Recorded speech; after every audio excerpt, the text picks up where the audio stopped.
Good morning, madam and my fellow classmate. My name is Angie Chu. I'm from PPT 26B.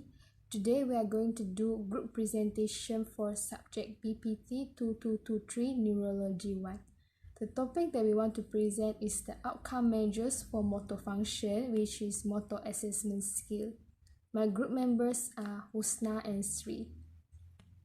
The overview of the slides are the description about outcome measure, which include the objective, validity and reliability, technique of measurement, scoring system, and the reference. The description of motor assessment skill is, it is a performance-based skill used to assess level of impairment and everyday motor function in patients with stroke. This statement is from the study by Carr, Shepherd, Nordholm, and Lin on 1985.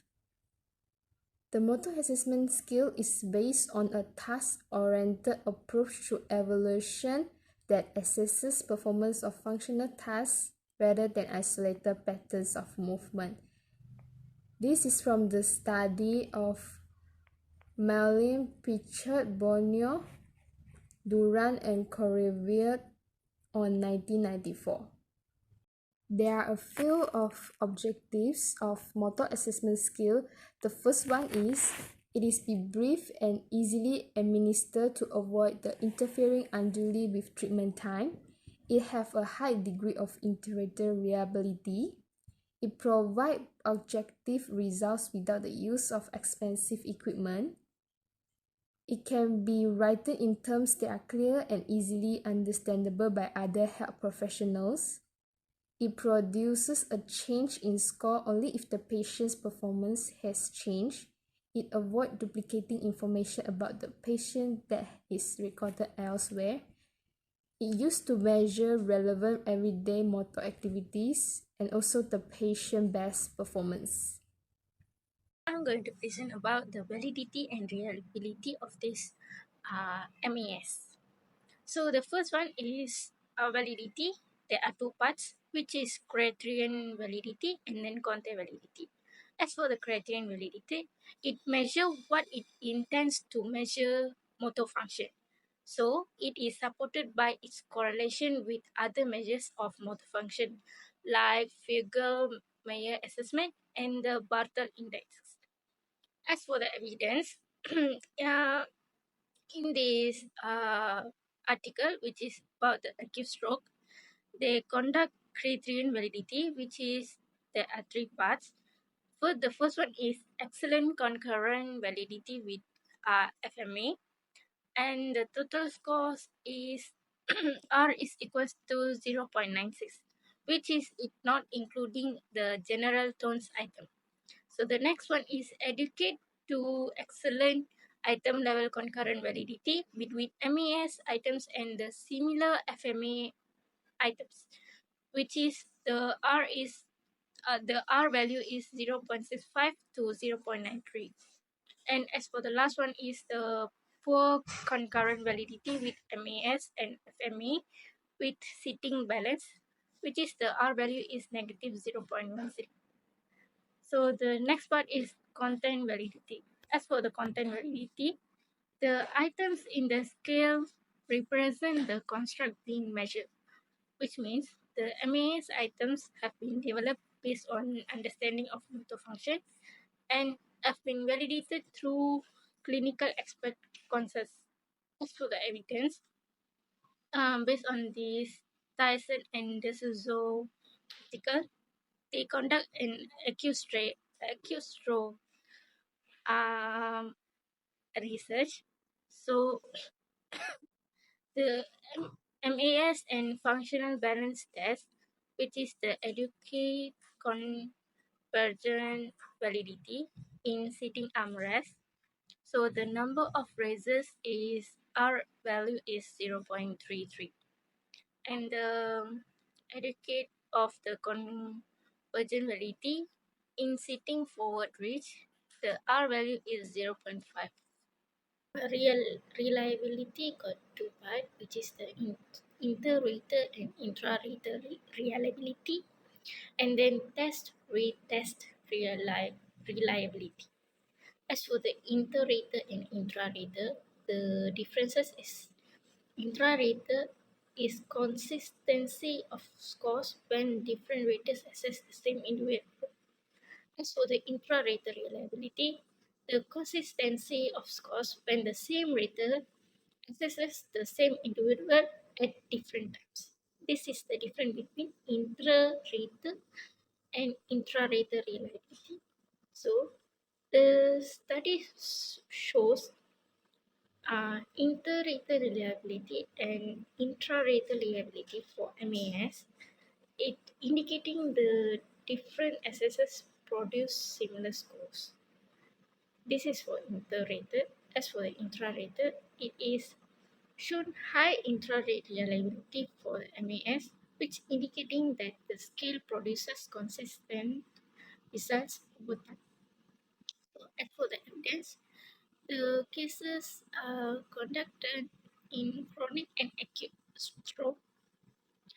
So as for the evidence, the excellent intra-rater reliability, which is 87% overall agreement between raters, and is equals to balance sitting, and the least agreement is equals to sitting to standing. That is for inter-rater and intra-rater reliability. As for the test and retest reliability, the assesses the stability of scores over time when there has been no real change in the individual's condition. As for the MAS has been demonstrated good test retest reliability, indicating that it reliably measure motor function over time. As for the evidence, it is based on the chronic stroke. So the excellent test retest reliability, the R range from 0.87 to 1. So the mean will be R value is equals to 0.98. There's an article based on what I explained before this. So the article is about the validity. The title is about the validity, reliability, and sensitivity to motor impairment severity of a multitouch app, which designed to assess hand mobility, coordination, and function after stroke. So this this article is a study aimed to determine the validity, reliability, and sensitivity to impairment severity after a stroke of a dedicated multi-touch app named the hand assessment test. So the methods will be the hand mobility, coordination, and function of 88 individuals with stroke were assessed using the app, and their upper limb function were assessed using the Filter Meyer assessment for upper extremity and Jepson Taylor hand function test, the box and block test, and the 9-hole page test. So 23 participants were further considered to investigate inter and intra-rater reliability, standard error of measurement, and the minimal detectable change threshold of the app. So finally, participants were categorized according to motor impairment severity and the sensitivity of the app relative to this classification was investigated. So as for the result, there are significant correlation of variable strengths were found between the measurement performed by the app and the clinical scales and tests. So as for the variable reliability, the ranging is from moderate to excellent was found for all app measurements, which is the Fiedler-Meyer assessment, the Gibson-Taylor hand function test, the box and block test, and the 9-hole pitch test. So the exercises that involve tapping and maximum finger pincher press were sensitive to motor impairment severity.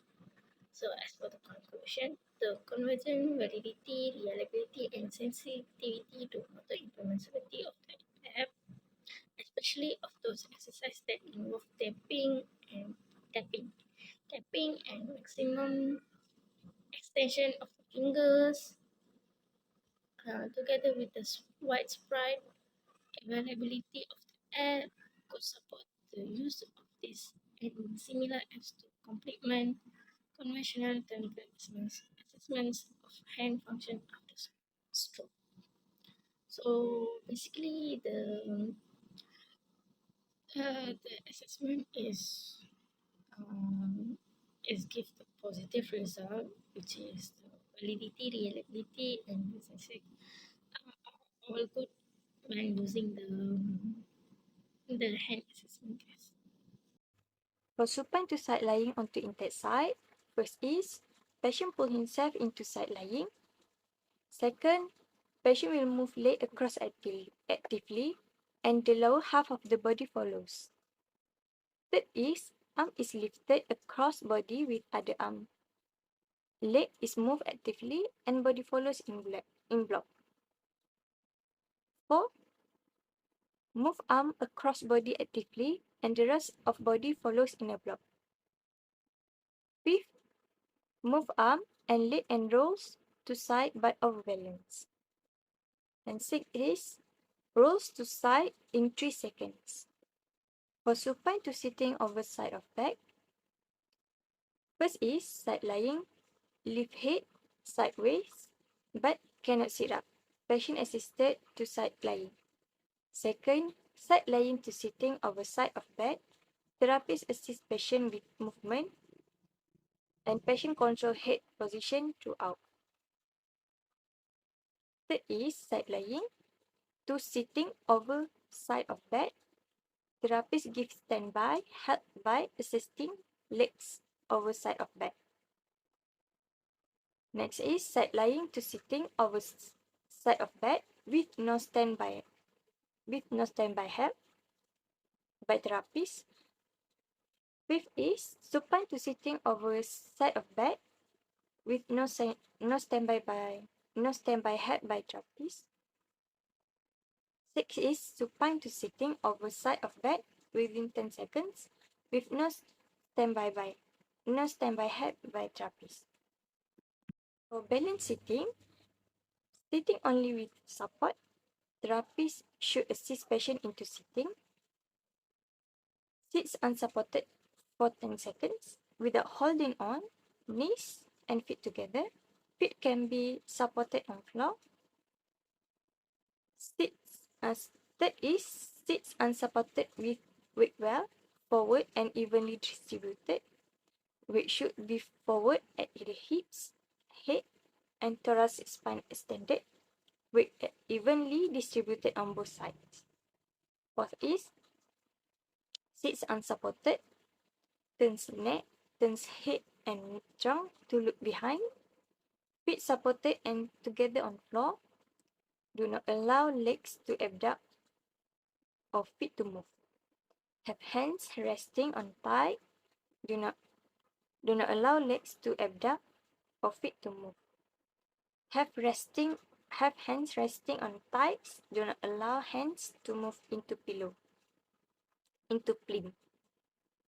Fifth is sit unsupported. Reach forward to touch floor and return to starting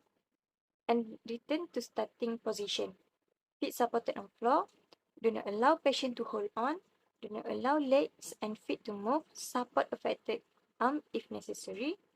Hand must touch floor at least 10 cm, 4 inches in front of feet. And sits on stool unsupported, reaches sideways to touch floor, and return to starting position.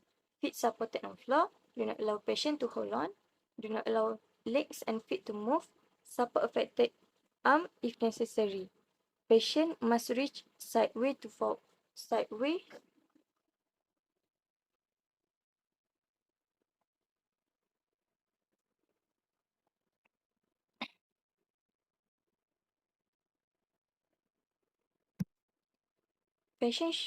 Patient must reach sideways, no forward. For sitting and standing, for stand back from floor, walks back in 25 seconds. walk backs in 25 seconds.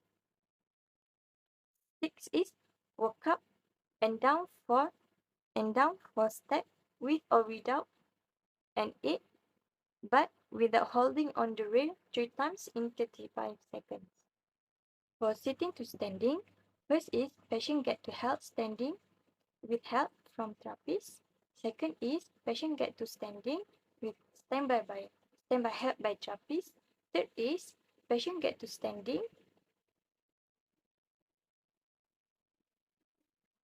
and patient get to standing but do not allow an even weight distribution or help from hands.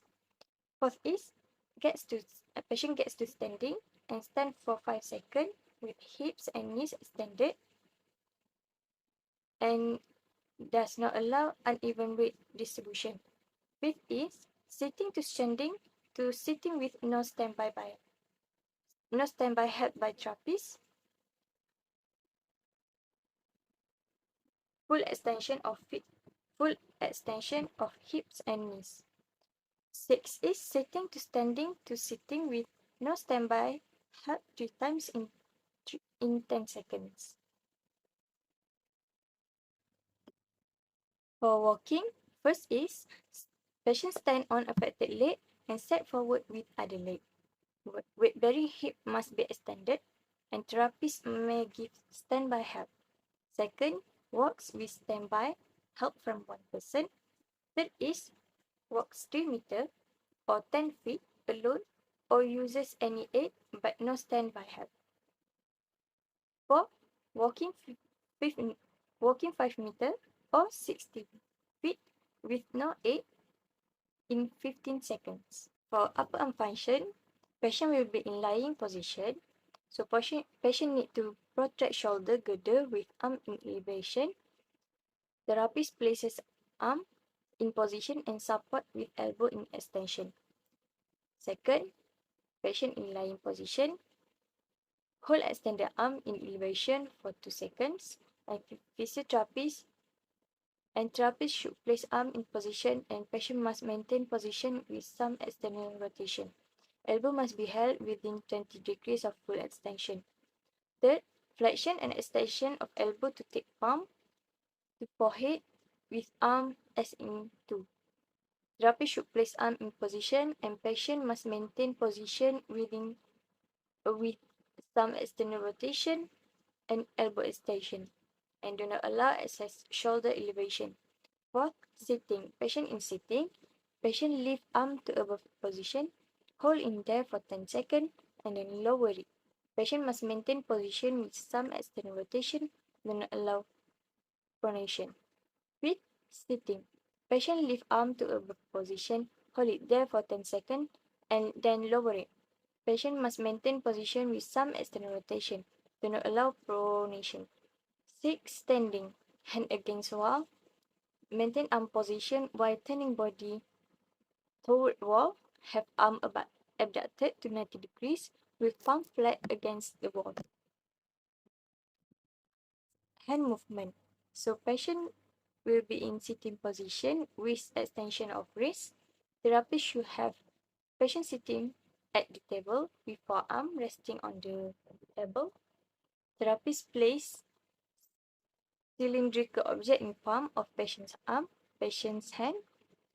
Patient is asked to lift object off the table by extending the wrist and do not allow elbow flexion. Second, sitting. Radial deviation of wrist. Therapist should place forearm in mid pronation supination, resting on ulnar side, thumb in line with forearm, and wrist is extension. Finger around a cylindrical object. Patient is asked to lift hand off table and do not allow flexion or pronation. Third is sitting. Third is patient in sitting position with elbow into side. Pronation and supination. Elbow unsupported, and at the right angle. 3/4 range is acceptable. Reach forward. What if reach forward? Patient will pick up large ball of 14 cm or 5-inch diameter with both hands and put it down. Ball should be on table so far in front of patient that has to be extend arm fully to reach it. Shoulder must be protracted.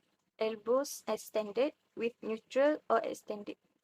Pick up Fifth is pick up a polystyrene cup from table and put it on the table across other side of body and do not allow alteration in shape of cup.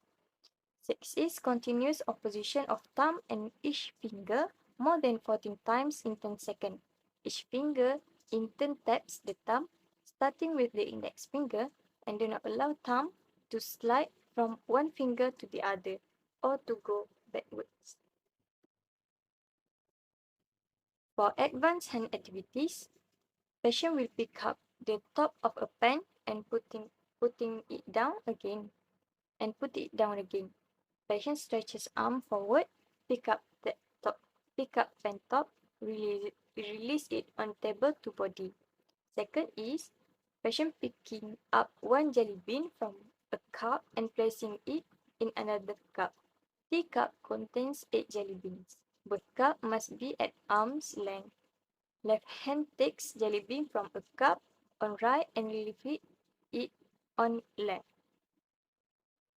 Third is drawing horizontal lines to stop a vertical line 10 times in 20 seconds. At least 5 lines must touch and stop at vertical line. Fourth is holding a pen, making rapid consecutive dots on a sheet of paper. Patient must do at least 2 dots a second for 5 seconds. Patients pick up pencil and position. Patient need to do without assistance. Patient must hold pen as per writing. Patient must make a dot, not a stroke. Fifth is taking a dessert spoon of liquid to the mouth. Do not allow head to lower towards spoon. Do not allow liquid to spill. 6 is holding a comb and combing hair at back of head. Is general tonus. For general tonus, patient will be in flaccid, limb, no resistance when body parts are handled. Second, some resistance felt as body parts are moved. Third is variable, sometimes flaccid, sometimes good tone, sometimes hypertonic. Fourth is consistently normal response. Fifth is hypertonic 50% of the time. 6 is hypertonic at all times. So therapists will measure how much the severity of the stroke using this Spati index. Okay, first, personal hygiene. Personal hygiene is like aware of the hygiene, like the smell, like the smell. Second, bathing safe. Patient, patient bath, either patient take bath by themselves or patient need help from carer. Third is feeding. Either patient eat by herself or by carer, by herself or need help from carer. Fourth is toilet. Either patient go to the toilet with himself, to the toilet by himself, or need help from carer. Five is stair climbing. Either patient climb up the stairs by himself or need aids or help from others, help from carer. 6 is dressing. Either patient can wear clothes by themselves or need help from others. Second, bowel control. Either patient can control their 8 bladder control. 9 ambulation. Either patient can sit by themselves or need help from carer or others. 10 is wheelchair. Either patient can bring the wheelchair by itself or need help from others. And last is transfer. Either patient can do transfer or need help from others also. So these are one of the technique and measurement for motor assessment in stroke patient. So For the part of the scoring system of motor assessment skills.